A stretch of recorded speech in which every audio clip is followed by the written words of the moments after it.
Amém, irmãos. Bom estar aqui junto. Nós estamos falando, sobre o galardão, sobre as recompensas eternas. E na primeira semana nós falamos de princípios básicos. Falamos, por exemplo, da diferença entre a salvação pela graça, que não admite obra humana, e entre as recompensas eternas, que, pelo contrário, é pelas obras. Falamos de princípios de intimidade com o Senhor, falando de assim, o que é essa tal dessas recompensas eternas. E na segunda semana nós falamos um pouco mais profundamente, falamos daquilo que Jesus ensinou sobre as recompensas eternas, principalmente em Apocalipse 2 e 3.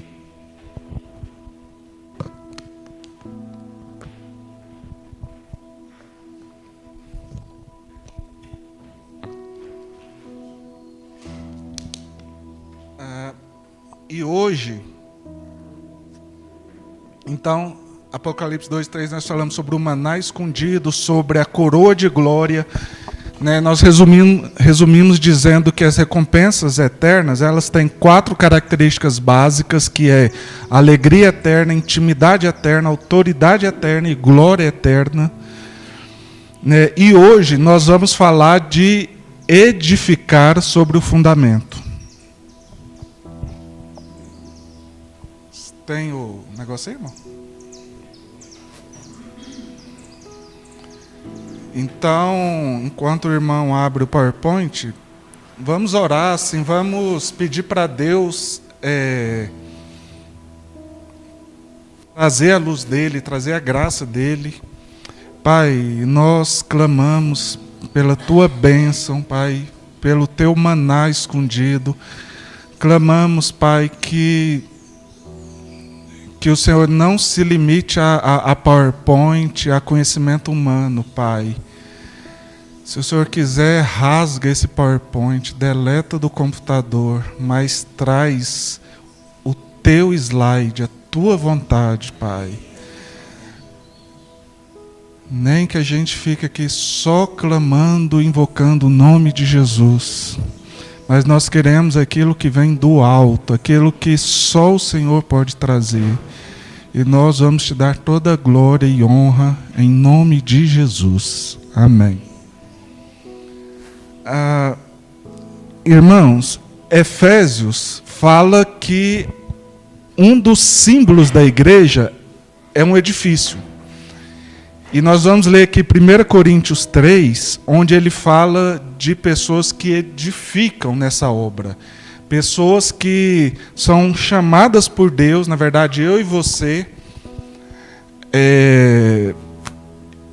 E ele vai falar que há um fundamento estabelecido e sobre o que nós vamos edificar sobre o fundamento. E nós vamos ver sobre isso hoje. A partir do verso 7, 1 Coríntios 3, diz o seguinte... slide 2. Dá um tempinho para o irmão.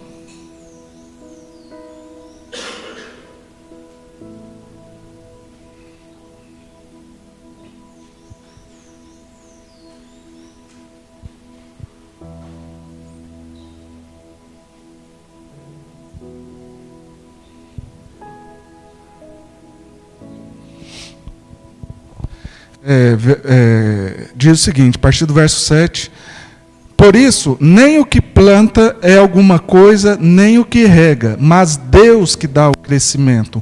Ora, o que planta e o que rega são um, mas cada um receberá o seu galardão segundo o seu trabalho. Está vendo? A salvação não é segundo obra, segundo trabalho de ninguém, mas o galardão cada um vai receber conforme o seu trabalho. Mas nós somos cooperadores de Deus, vós sois lavoura de Deus e edifício de Deus. Segundo a graça que me foi dada, pus eu como sábio arquiteto o fundamento e outro edifica sobre ele. Mas veja, cada um como edifica sobre ele, ou seja, sobre o fundamento. Porque ninguém pode pôr outro fundamento além do que já está posto, o qual é Jesus Cristo. E se alguém sobre este fundamento formar um edifício de ouro, prata, pedras preciosas, ou então madeira, feno e palha, a obra de cada um se manifestará. Na verdade, o dia a declarará, pois pelo fogo será descoberta. O fogo provará qual seja a obra de cada um. Se a obra que alguém edificou nessa parte permanecer, esse receberá galardão. Se a obra de alguém se queimar, sofrerá detrimento, ou seja, perda, mas o tal será salvo. Por quê? Não está falando de salvação, está falando de recompensa. Mas é possível uma pessoa trabalhar para a denominação, mas Deus está por fora daquilo. É como você fazer um bolo de chocolate para alguém que odeia bolo de chocolate. Então a pessoa vai trabalhar, mas como não é aquilo que Deus mandou, ela só vai conseguir edificar madeira, palha e feno, que é coisa humana. Né? E aí vem o fogo e vai provar para ver o que ela edificou. E assim, não precisa dizer nada. Quando vem o fogo e o fogo sai, o resultado é o que fica. Então, se for madeira, palha e feno, que fala de coisas humanas, não vai permanecer, vai ficar. E a pessoa vai falar assim, mas eu trabalhei tanto para você, eu fui tanto, né, todo domingo, eu ia para reunião disso, reunião daquilo, e fazia, acontecia, e trazia o povo. Mas ele fala, veja cada um como edifica. Né? O primeiro aspecto de ouro, prata e pedras preciosas é que são coisas que têm um valor. Aqui, do lado direito, eu coloquei um versículo que foi a percepção de Davi sobre isso, que está lá em 2 Samuel 24. Era uma situação que Deus orientou Davi a fazer um sacrifício por causa do pecado do povo. E nesse momento ele estava numa propriedade, numa terra, e um sujeito chamado Araúna, e esse sujeito ele percebeu a urgência do mandamento de Deus, e ele falou, Davi, pode deixar, meu amigo, usa aqui as minhas terras, pega os meus bois, faz o seu sacrifício, faz o que Deus mandou, você não precisa se preocupar com nada, está tudo aqui. E aí Davi falou assim, porém o rei, né, Davi disse a Araúna, não, mas por preço justo te comprarei, porque não oferecerei ao Senhor, meu Deus, holocaustos que não custem nada. Assim Davi comprou a ele os bois por 50 ciclos de prata. Então, edificar sobre o fundamento primeiramente, não fazer a obra de Deus relaxadamente, porque existe ouro, prata e pedras preciosas, existe um custo, existe um coração, existe uma entrega, né, como Romanos 2 diz, né, para oferecermos nossos corpos como sacrifício vivo e santo, né, isso custa, né, porque eu vou deixar de andar por um caminho para andar por outro. Então, ouro, prata e pedras preciosas é dizer não a fazer as coisas relaxadamente. Por outro lado, o ouro, pratas e preciosos fala do trabalhar de Deus, da natureza de Deus, da redenção de Deus. Pedras preciosas era algo que era bruto, que a pessoa precisou de trabalhar para chegar naquele resultado. Então fala do trabalhar de Deus. E aí, o próximo slide aí, continuando o texto, não sabeis vós que sois o templo, aí fala, vós, no plural, sois o quê? O templo, no singular. Tá? Cada um de nós, num certo sentido, somos templos individuais, mas aqui ele está falando do corporativo, né, da igreja como corpo, porque é o que nós estamos edificando. Vós sois o templo e que o Espírito de Deus habita em vós. Se alguém destruir o templo de Deus, Deus o destruirá, porque o templo de Deus que sois vós é santo. Ninguém engana a si mesmo. Se alguém dentre vós se tem por sábio, neste mundo, faça-se louco para ser sábio, Porque a sabedoria deste mundo é loucura diante de Deus, pois está escrito, ele apanha os sábios na sua própria astúcia. E outra vez, o Senhor conhece o pensamento dos sábios, que são vãos, dos sábios deste mundo, né? Então,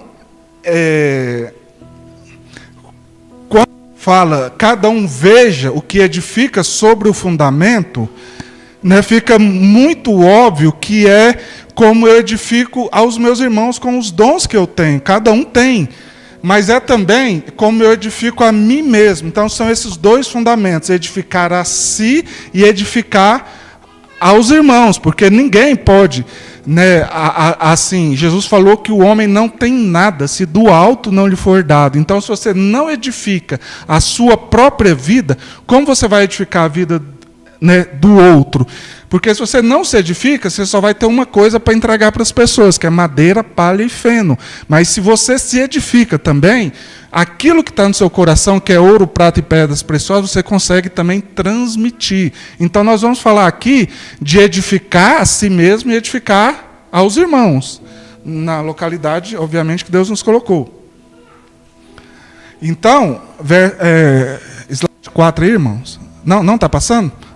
Slide 4, eu vou falar aqui sobre a vida pessoal que importa. Na verdade, edificar sobre o fundamento é falar da vida pessoal que vale a pena, que importa para Deus, que faz sentido, e também o tipo de serviço que nós prestamos na obra que vale a pena. Agora, eu quero que os irmãos então abrem Mateus 5.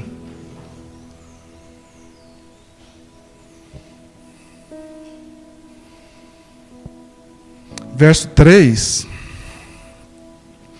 Esse texto é um dos textos mais conhecidos, né? É o famoso Sermão do Monte, as bem-aventuranças de Jesus. E em cada bem-aventurança, ele promete uma recompensa eterna. E quando nós dizemos de recompensa eterna, todas as recompensas eternas, um pedacinho nós usufruímos agora. Né? Por exemplo, o maná escondido é a revelação da palavra que você tem agora. Lá você vai ter muito mais, mas você já usufrui aqui. Então, essas bem-aventuranças são sobre como nós desenvolvermos um estilo de vida que nos leva a recompensas eternas. Então, são 9. Verso 3. Bem-aventurado os pobres de espírito. Pobres de espírito na Bíblia, né, segundo Salmos 51, 17, Salmos 34, 18, outros textos.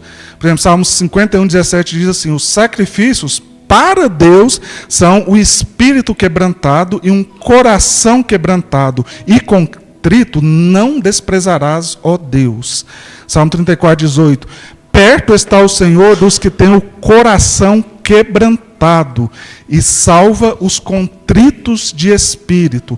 Então, pobre de espírito é essa atitude de estar quebrantado na presença de Deus. Aí o verso 4. Bem-aventurado os que choram, porque eles serão consolados. Bem-aventurados os mansos, porque eles herdarão a terra. Bem-aventurados os que têm fome e sede de justiça, porque eles serão fartos. Bem-aventurados misericordiosos, porque eles alcançarão o quê? Misericórdia. Bem-aventurados limpos de coração, porque eles verão a Deus. Bem-aventurados que sofrem perseguição por causa da justiça, porque deles é o reino dos céus.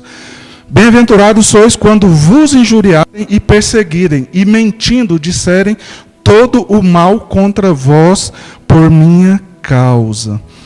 Então, todo o ensino apostólico é baseado nesses 9 princípios aqui. Tudo que você vai ver lá em Paulo definindo o que é o amor, em 1 Coríntios 13, ele falando dos frutos as obras da carne versus o fruto do Espírito, né, tudo vai estar ligado a isso aqui. Então, Jesus, ele foi a plenitude desse ensino, porque ele tinha um coração quebrantado. Quem teve um coração quebrantado mais do que ele, não é? Né? Ele foi humilde, ele chorou, ele demonstrou a mansidão completa, mesmo diante daqueles que o estavam crucificando. Ele era aquele que tinha fome e sede de justiça, porque ele multiplicava o pão, ele socorria o aflito, mas, sobretudo, ele queria morrer na cruz para que a justiça de Deus chegasse a nós. Né? Ele, na cruz, ele declara assim, bem forte: eu tenho sede. E as pessoas maldosas lá não entenderam que ele estava falando algo muito maior do que só a sede do corpo. Ele estava falando: eu tenho sede, sede da justiça de Deus. Os limpos de coração, Jesus, né, o coração dele, a limpeza e tudo. Eu falo os pacificadores, né, eu deixo-os a minha paz, eu não vou dou como o mundo dá. Então, ele é a própria paz. Ele promoveu a paz na cruz, ele sofreu perseguição por causa da justiça, ele foi injuriado e perseguido. Então, esses 9 princípios, né, lembra que Paulo diz que existe um fundamento que é Jesus? Então, esses 9 princípios são puramente Jesus na cruz. Isso aqui é a cruz. Quer saber o que é a cruz? A cruz é isso. A cruz é quando ele se derramou e partiu esse tesouro aqui para nós. Então, né, eu falei da parábola lá de Jesus, onde ele ensina sobre o reino. Ele diz que o reino de Deus é semelhante a um homem que achou um campo que tinha um tesouro precioso, e ele foi lá e vendeu tudo que tinha para achar aquele tesouro. Então imagina uma situação hipotética onde um anjo vem para você hoje e fala assim: eu vou te levar daquele campo onde tem o tesouro, para você ver como que é o seu tesouro. E aí o anjo te transporta, você chega naquele campo e o anjo te dá uma pá, começa a cavar. Está bem nesse X aí, ó. E aí você cava, e quando você pensa que você está cansado, o anjo: vamos, meu filho, cava aí. E você cava mais, até que você pega a pá e pá, escuta só o barulho da pá batendo numa caixa. E aí você vai lá com a mão, tira e acha um baú do tamanho da Arca da Aliança, né, pesado, chama o seu outro amigo, o anjo que está lá, e vocês pegam assim, e aí finalmente você vai abrir o tesouro. Nos segundos que você está aqui, até você abrir o tesouro, você já vai imaginando, né, o que tem lá dentro. E aí você imagina: vai ter minha coroa, vai ter um cetro de autoridade, vai ter o maná escondido que eu vou comer aqui, e eu vou receber uma revelação de Deus que ninguém nunca teve, vai ter a minha pedrinha branca, vai ter não sei o que e tal. Só que quando você abre, você só encontra vestes. E aí uma está escrito mansidão, outra está escrito humildade, outra está escrita sede de justiça. E assim essas 9. E aí finalmente você entende a obra que foi feita na cruz. E aí você começa a vestir mansidão. Sabe? Revestir-vos como eleito de Deus, de mansidão e de ternos afetos de misericórdia. E aí você começa a se revestir daquelas 9 vestes que representam as bem-aventuranças. E aí, talvez em algum momento, você pode pensar: poxa, eu achei que era uma coroa. Mas quando você veste a última, o anjo faz assim, e você é transportado daquele campo para a segunda volta de Jesus. Aí quando você olha para o lado, você olha para cá, Jesus está aqui sentado no trono, você está do lado dele com uma coroa, com um cetro na mão e comendo do maná escondido. Então percebe que a cruz, ela é o tesouro escondido. O que ela nos leva a ter, nos leva ao caráter de Cristo, que é partido dentro de nós, é o tesouro escondido, e é ele, Jesus foi a plenitude dessas coisas, por isso que ele reinou, Rei dos Reis. Ninguém é maior que ele. Rei dos Reis, Senhor dos Senhores. A profecia de Isaías a respeito de Jesus diz o seguinte: um menino nos foi dado, e ele será chamado Príncipe da Paz, Maravilhoso Conselheiro, Deus da eternidade, e o governo estará sobre os seus ombros, e ele vai sentar no trono de Davi, e o seu reino nunca terá fim. E por quê? Porque ele foi a plenitude disso. Agora, nenhuma recompensa eterna é para o velho homem. Só o novo homem que é nascido de Deus que tem direito a elas. Mas para isso o velho tem que sair do lugar e permanecer na cruz. A cruz é a sabedoria de Deus. A cruz é o poder de Deus. A cruz nos leva a manifestar essas coisas aqui. E que essas coisas aqui são? Porque é interessante que Jesus falou o seguinte: novo mandamento vos dou, que vos ameis como eu vos amei. Então, quando ele fala novo mandamento, dá a entender então que não tem mais mandamento para seguir. Só que em outro lugar, aqui mesmo em Mateus 5,19, ele diz o seguinte: após ensinar os mandamentos das bem-aventuranças, que nada mais é do que tomarmos a cruz, ele fala: qualquer, pois, que violar um destes mandamentos, por menor que seja, e assim ensinar aos homens, será chamado menor no reino dos céus. Está vendo que ele está falando para a gente salva? Você está salvo, mas você é o nada lá no reino. Você é o menorzinho lá. Ou seja, a gente viu que a recompensa é sobre estar próximo de Jesus na eternidade. Então ele vai estar lá no último lugar da fila, vai ver Jesus uma vez por ano. E olha lá. E aí ele fala: porém, aquele que cumprir e ensinar será chamado grande no reino dos céus. Está falando de galardão, nos dois casos. Ele não está falando de salvação aqui, porque um sujeito não cumpriu e ele estava no reino dos céus, mas ele era pequeno lá. E outro que viveu a cruz, enquanto o velho homem dele estava crucificado, e ele viveu pelo novo homem, então ele é grande no reino dos céus. Está vendo que está falando de recompensa, não está falando de salvação. Agora,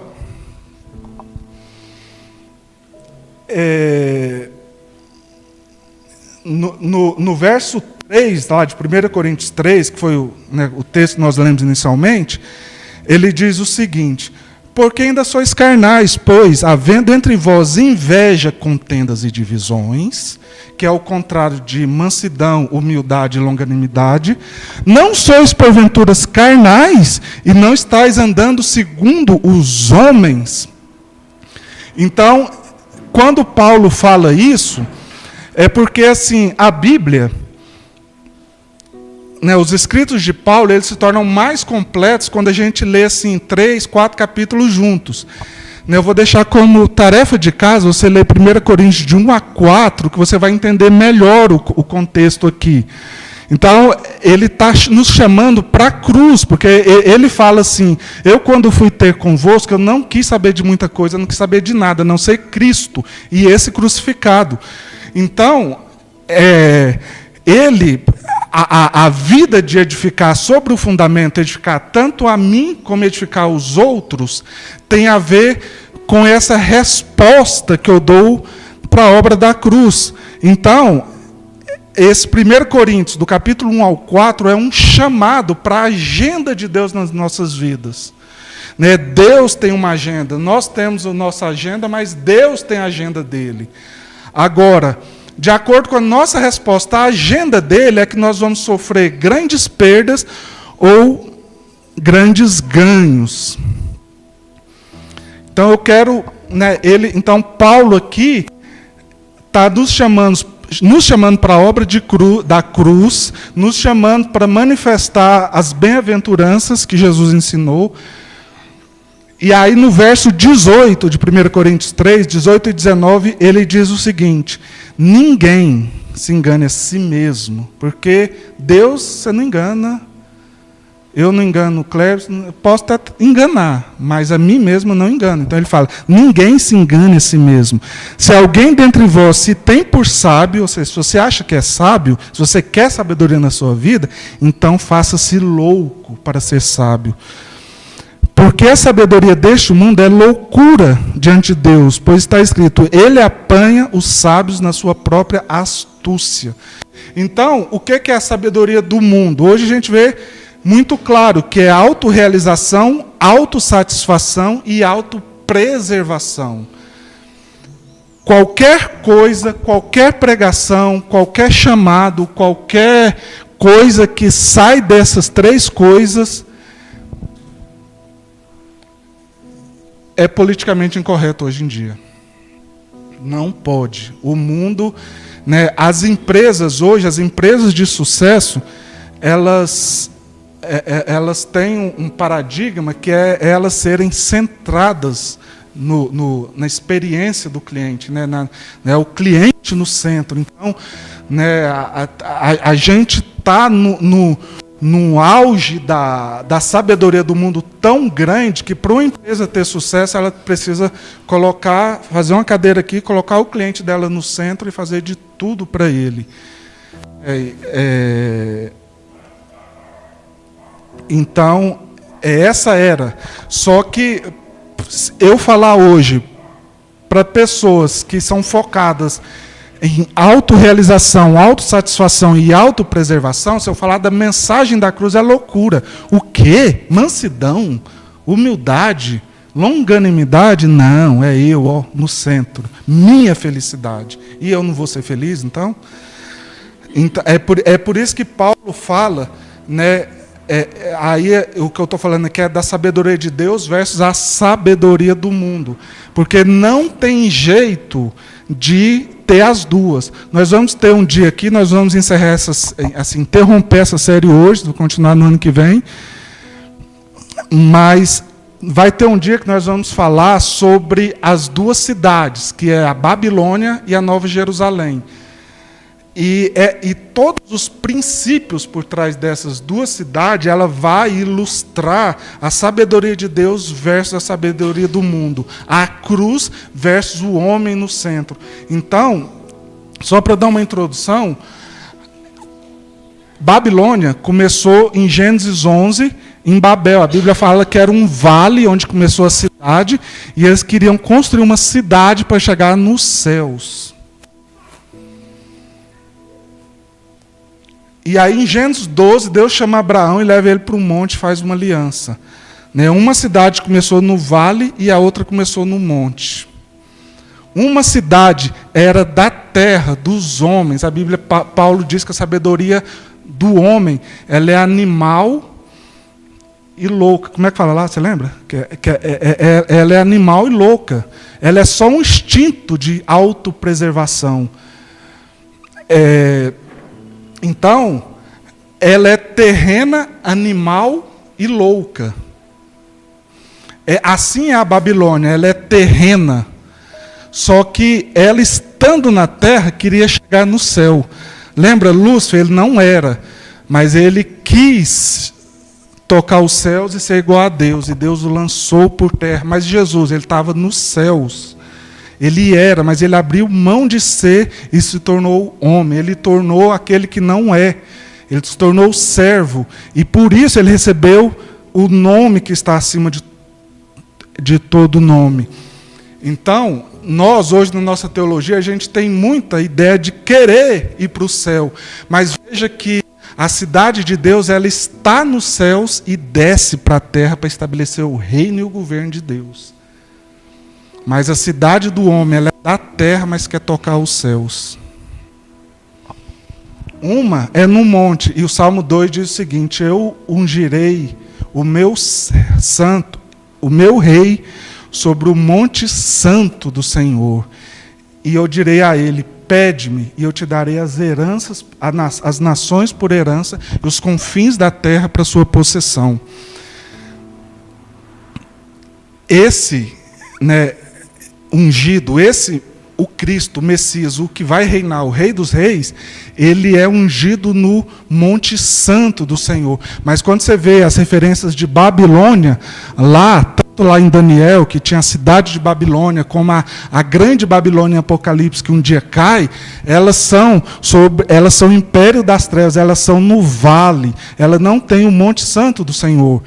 É engraçado que quando Jesus fica 40 dias no deserto, e é tentado pelo diabo, o diabo tem um momento que ele vai oferecer a Jesus os reinos deste mundo. E quando você vê lá em Daniel, os reinos deste mundo, o ícone principal dos reinos deste mundo é a Babilônia.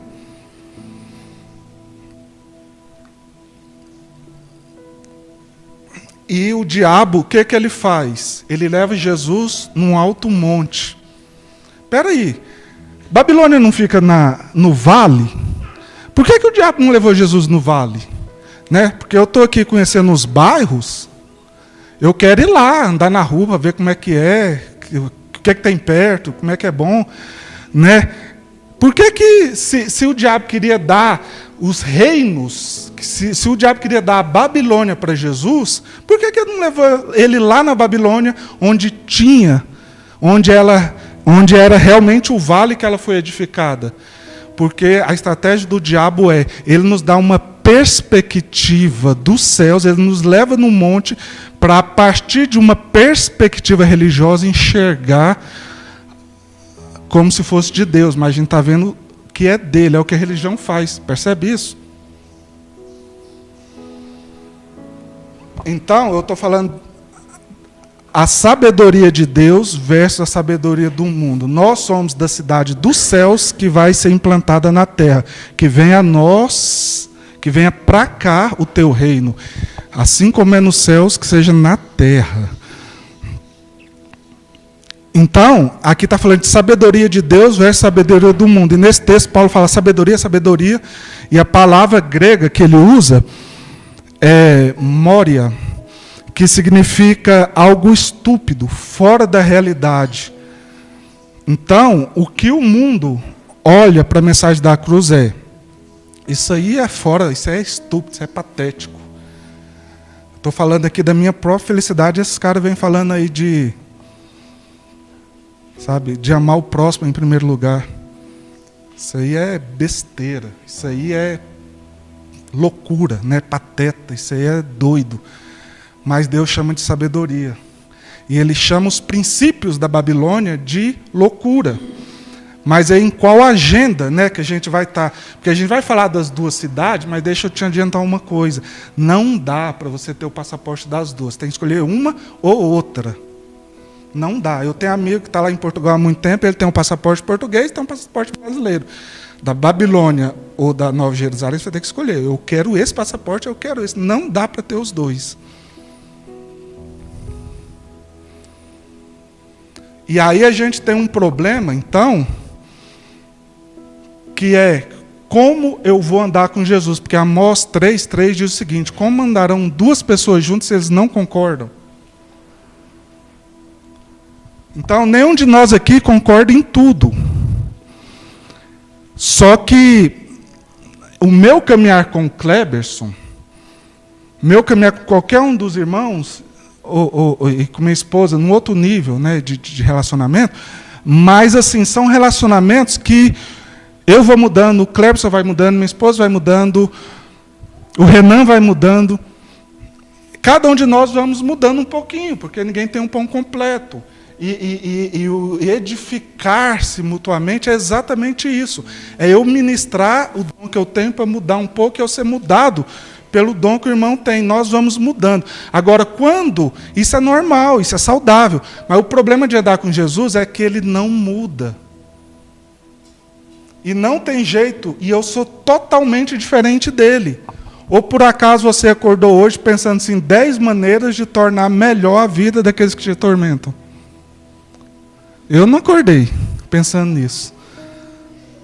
Então, isso prova que eu não sou igual a Jesus, porque antes da eternidade, ele pensou num jeito de resgatar aqueles que o traspassaram, aqueles que o feriram. Ele morreu antes da fundação do mundo. Ele pensou nisso e a gente não está nem aí. Né? A Bíblia fala para amar os inimigos. Então, se eu penso diferente de Jesus, como eu vou andar com Ele? Aí eu vou começar a entender o que é a verdadeira intimidade, que é eu ser transformado na imagem dEle.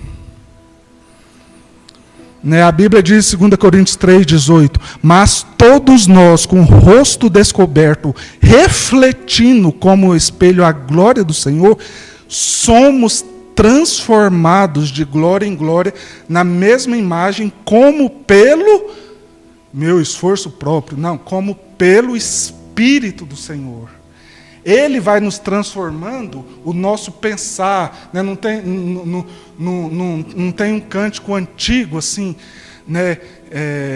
Que fala para o Espírito Santo, vem transformar todo o meu ser, o meu sentir, o meu falar, o meu agir. Então, à medida que nós contemplamos a glória do Senhor, nós somos transformados, e essa transformação, a cada degrau que eu ando, eu me torno mais pertinho de Jesus, porque agora eu comecei a poder andar com Ele em determinada área da minha vida, porque eu já penso igual a Ele. Ele não vai mudar para pensar igual a você, porque Ele é eterno. Mas Ele nos dá uma ferramenta chamada o poder do Espírito Santo, a cruz, para que nós sejamos transformados. E aí, quanto mais transformado eu sou, significa que mais intimidade eu tenho com Ele. Essa é a verdadeira intimidade. Jesus não se impressiona muito com curas. Ele não se preocupa muito com curas. Mas ele, muito embora, ele curava. E ele curava, assim, onde ele ia, ele curava todo mundo. Não tinha aquele negócio assim, esse aí foi, esse não foi, esse não queria direito, esse não confessou. Não, onde ele ia, ele curava. A Bíblia fala que precisava de livros e livros e livros para se fosse registrar todos os milagres que ele fez. Né? Mas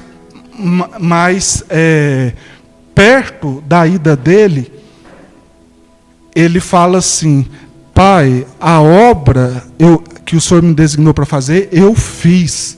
E ele não estava falando de cura, ele não estava falando dessas coisas, ele estava falando de 12 amigos que ele fez, que caras imperfeitos. Um negou ele 3 vezes, até diante dos empregados, os outros, um traiu e os outros 10 fugiram. Né? Jesus, então, ele é o ícone do ministério fracassado, porque ele só formou 12 pessoas, um traiu, o outro negou e os outros picaram a mula. Mas ele falou, o que você mandou eu fazer, eu fiz. Quer dizer, quando eles receberam o Espírito, nós somos transformados. Quando eles receberem, né, Jesus fala para Pedro, Pedro, quando você se converter. Né? Então, esses caras imperfeitos, por causa da amizade, né, do caráter dele, que Jesus passou para eles transformaram o mundo. É engraçado que ele negou. Uma das vezes que Pedro nega Jesus, a moça lá fala assim, você é um deles, sim. Não, sou não, nem conheço esse tal de Jesus aí. É sim, o seu jeito de falar te denuncia. Então, sabe, o nosso jeito de falar vai nos denunciar. Agora, então existe um tipo de ministério, um tipo de vida pessoal que importa, mas existe um tipo de serviço que importa, de ministério. Sabe qual que é a palavra hebraica para ministério? Você sabe, irmão? Não? Você sabe? Nem eu. Sabe por quê? Não existe. Não existe a palavra ministério no hebraico. Para um judeu nascido de novo em Yeshua, ele só existe a palavra servir. São 5 dons. Ninguém fala meu ministério. Né? A gente não. Quando a gente... Né, quando tem um cara que é pastor sênior de uma igreja, a igreja quer muito, ele já escreve lá, ministério fulano de tal. Já viu isso? Não existe isso na Bíblia, só existe serviço. E aí, olha como que ele começa, lá o texto lá dos 5 serviços, ou 5 dons de serviço, ou ministério, como a gente chama. Ele fala, Efésios 4:1, ele diz o seguinte: rogo-vos, pois, eu, o preso do Senhor, que andeis como é digno da vocação, como fostes chamados. Eu não me tornei salvo pelo meu andar digno, mas uma vez que eu sou salvo e tenho a vida de Deus em mim, eu tenho a capacidade de andar de modo digno pela graça de Deus. Aí ele fala, com toda humildade e mansidão, com longanimidade. Então, essa semana eu fiquei surpreso do quanto essas 3 palavrinhas, humildade, mansidão e longanimidade, aparecem no Novo Testamento. Eu falava aqui que Jesus falou, eu vos dou o meu mandamento. Em outro lugar ele diz, quem tem os meus mandamentos. E aí João fala assim, nas suas epístolas, não vos dou um novo mandamento, mas vos dou o mandamento que recebeste desde o princípio, que é amar como ele nos amou. E aí depois ele fala o seguinte, os seus mandamentos, no plural, não são pesados. Então, pera lá, é mandamento ou mandamentos? Será que a Bíblia está se contradizendo? Não. Acontece que toda aliança ela tem o preceito dela. Então a lei, ela mesmo se resume lá em Número, em 2 mandamentos, que é amar a Deus sobre todas as coisas e o próximo como a si mesmo. Esse era o preceito, o resumo da lei, do ensino para aquela época. E aí todos os mandamentos que Deus daria, ele de alguma forma ia ajudar as pessoas a cumprir um desses 2. Não podia ter um mandamento que, tipo assim, se o seu cachorro morder o vizinho, mata o vizinho e deixa o cachorro. Não, o próximo é mais importante que o cachorro. Não ia ter um mandamento que fugia do preceito. Né? Agora, o preceito da nova aliança é o amor, mas tem muito ensino sobre como praticar o amor. Então, se você pegar na sua Bíblia, talvez não essas versões mais moderninhas, mas você pegar a Bíblia de raiz mesmo de crente, você vai ver inúmeros, entendeu, né, irmão? Você vai ver inúmeros verbos no imperativo. Na minha época que eu estudava português, lá com meu professor, minha professora, verbo imperativo era uma ordem, era um mandamento. Então, todas essas bem-aventuranças, que falam os humildes, os mansos de coração, os que têm sede de justiça, ou quando você abre as epístolas, não vos embriagueis com o vinho, mas enchei-vos do Espírito. Tudo isso são verbos imperativos. Aí ele fala, buscai os melhores dons, é um mandamento. Mas por que eu busco os dons? Para edificar, só para eu ficar estrelinha lá? Não, para edificar os meus irmãos, é por amor. Né, aqueles irmãos que o Clécio falou lá, né, pentecostais de raiz, que vão para o monte e buscam os dons, eles querem edificar alguém, eles não querem ser estrelas. Então, todos os mandamentos, os ensinos, né, a Bíblia fala que a igreja permanecia no ensino dos apóstolos. Então, a palavra no hebraico, que nós traduzimos como lei, ela tem mandamentos na lei antiga, mas a palavra em si, ela significa ensino. Quando eu trago para a nova aliança, isso ganha uma proporção muito bacana, porque aí eu estou vendo o ensino de Jesus, o ensino dos apóstolos, que vai ser todo em prol de me ajudar, de ajudar a cumprir o grande mandamento. Então, no mundo, tem cara que bate na esposa, ou que ofende as pessoas, e depois fala assim, mas eu amo, só que eu amo do meu jeito. Você sabe que eu te amo, né, irmão? Você ofendeu o cara, você pisou no cara, mas fala, não, irmão, sabe que eu te amo, né? Mas é que eu amo do meu jeito. Mas deixa eu te falar, o seu jeito não serve. O jeito que serve é o jeito que está lá nas bem-aventuranças. Então, amar é ser zeloso por aquilo que Deus zela, é fazer aquilo que Ele ensina. Então, os princípios das bem-aventuranças são a forma que Jesus entende que é amor. Então, quando eu cumpro, quando pelo Espírito Santo, que, né, outra característica que diferencia Babel da Nova Jerusalém é que Babel é construída com tijolos, isso fala da força humana, e a Nova Jerusalém são pedras, e fala do trabalhar de Deus. Então, quando eu falo isso tudo aqui, de nós andando nesses princípios, é pela força do Espírito Santo, nunca é pela nossa mão, porque a gente não está edificando com tijolo, amém, irmãos? Então, nós temos uma provisão de Deus nas regiões celestiais. Vamos abrir aqui em 2 Pedro 1, verso 2 até o 4, primeiro.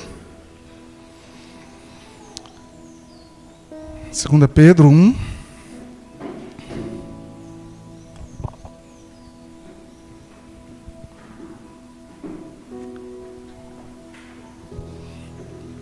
Diz assim: graça e paz vos sejam multiplicadas pelo conhecimento de Deus e de Jesus nosso Senhor, visto como o seu divino poder nos deu tudo o que diz respeito à vida e piedade, pelo conhecimento daquele que nos chamou pela sua glória e virtude, pelas quais Ele nos vai dar, nos Deus tem dado grandiosíssimas e preciosas promessas, para que por elas fiqueis participantes da natureza divina, havendo escapado da corrupção que pela concupiscência há no mundo.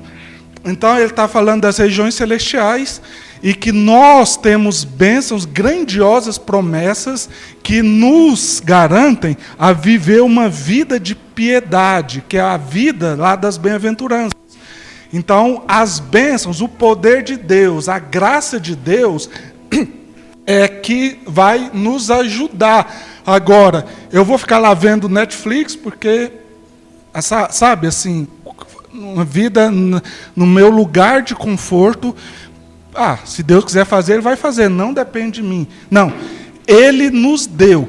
E essas bênçãos você tem, você sabendo ou não. Se você se converteu e nunca ninguém tivesse ensinado para você, ainda assim, se você nem soubesse, se você fosse ignorante, nas regiões celestiais tem essas bênçãos para você. Está escrito o seu nome nessas bênçãos.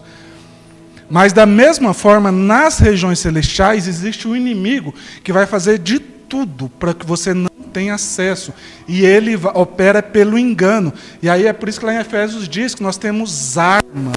E ele fala: tomai sobretudo o escudo da fé e a espada do Espírito. Engraçado que, né, o escudo ele segura com a mão esquerda, que é uma arma de defesa, mas você não só defende com o escudo, você também ataca. Né, o Cleves falou que ele ficava confessando a palavra, né, porque isso é uma arma de ataque. A palavra de Deus é uma espada que você vai contra os poderes do diabo. Mas você também tem um escudo que você defende quando ele já conseguiu lançar o dardo. Então, nós estamos assentados nas regiões celestiais, né, como Efésios 1 diz. Tem um livro que chama As Três Atitudes do Crente. Então, ele divide o livro de Efésios em 3 partes. Primeiro é assentados, aí depois o homem se levanta para se defender. Então, quando Deus criou Adão, o primeiro dia de Adão, na existência dele, foi o sábado, foi o dia do descanso. Então, ele fez questão assim: você vai começar descansando. O que você precisa, eu já conquistei na cruz. Você está sentado, não precisa de, assim, primeiro, respira, descansa. Você já tem as grandiosas promessas para ser igual Deus quer que você seja. Só que aí no mesmo 2 Pedro, depois do verso 4, ele diz o seguinte: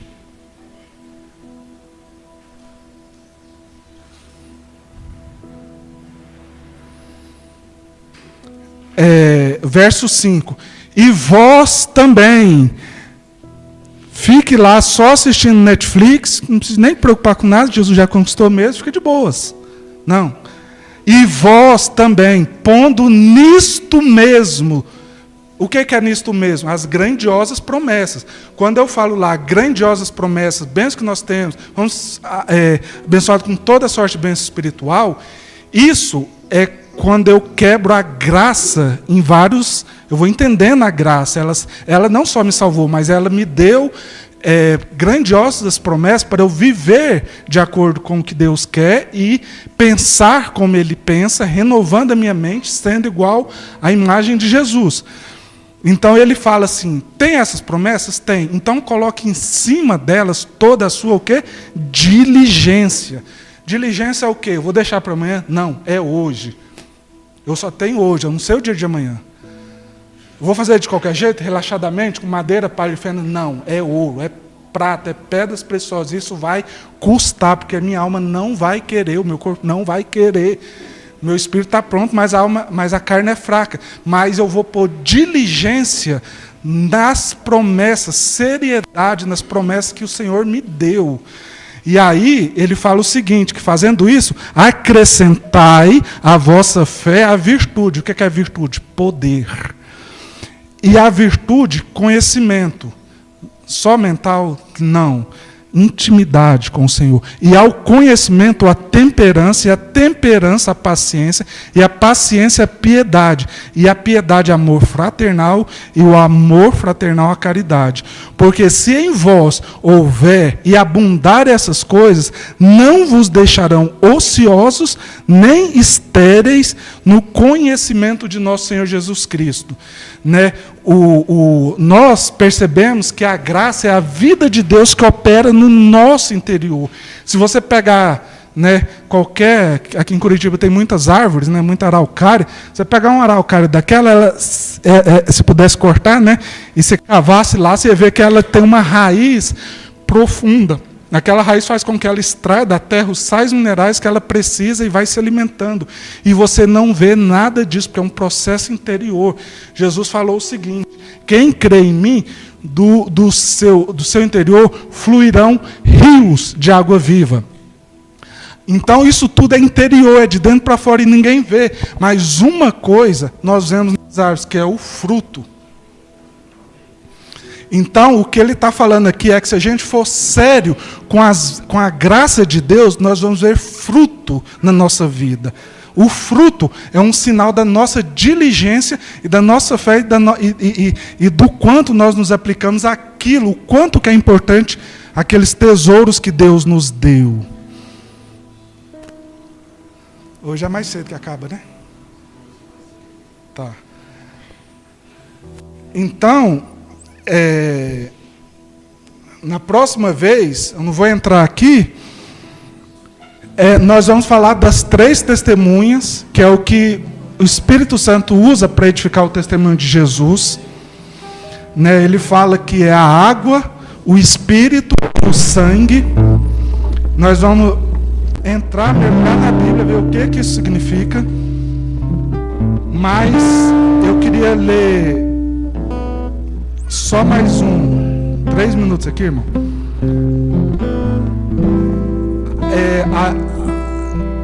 O Romanos 8, ele é uma continuação do 7, do 5 e do 6. É um assunto só que Paulo vai construindo um raciocínio. E aí ele abre o Romanos 8, dando a solução para o que a lei não deu nos outros capítulos. Então ele fala, mas agora não há condenação para quem está em Cristo Jesus. Então, resolveu. Só que aí ele continua, que não andam segundo a carne, mas segundo o Espírito. Então parece que tudo voltou a estaca zero. Só que seguindo, ele vai construindo um raciocínio, e ele chega no 26 e fala o seguinte, e da mesma maneira também o Espírito ajuda nas nossas fraquezas, porque não sabemos o que havemos de pedir como convém, mas o mesmo Espírito intercede por nós com gemidos inexprimíveis. Então, nós, pelas Escrituras, nós entendemos que isso é o orar em línguas. né? Quando você ora em língua, você dá oportunidade para o Espírito Santo interceder por você. E aí, em Judas 1, diz o seguinte: mas vós, amados, edificando-vos a vós mesmos. Lembra, edificar sobre o fundamento? Não tem jeito de edificar sobre o fundamento sem o Espírito Santo. Edificando-vos a vós mesmos sobre a vossa santíssima fé, orando no Espírito Santo. Que nos outros textos eu vou perceber que é orar em línguas. Então não tem jeito de edificar sem o Espírito Santo. Amém? E aí eu queria deixar só uma antiga música.